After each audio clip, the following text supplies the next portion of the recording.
აი ცელთი მამა ყველაზე საყვარელი მამა ბავშვისთვის. მამა მოვიდა სახლში.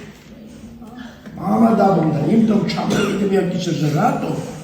იმიტომ რომ ეხლა ყველაფერი შეიცვლება.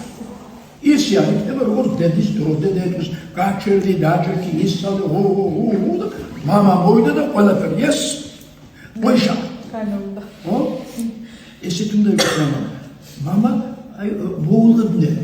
რო არ იცი რას მოიტანს, რას იტყვის, როგორ მოიქცევა. აი ესეთი მამებისთვის გიხდებია ბავშვები. ესეთი მამის სიტყვა მე ის გახდება 11, 12, 15 წლის აი ესეთი მამის სიტყვა ბავშვს დაიცავს.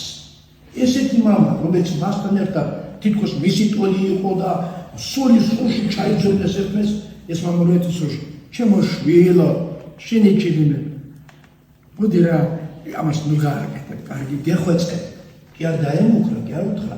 შეხვეწა, არ გააკეთო რა, მაგრამ ისინი ხვასი არიან გაერთიანებულები. ამიტომ ბავშვს არ შეუძლია მამას არ დაუჯეროს. მამის სიტყვა ბავშვს დაიცავს იქ, სადაც აღარც მამა, არ დედა და გარემო კი ანგრეულ დანგრეულია.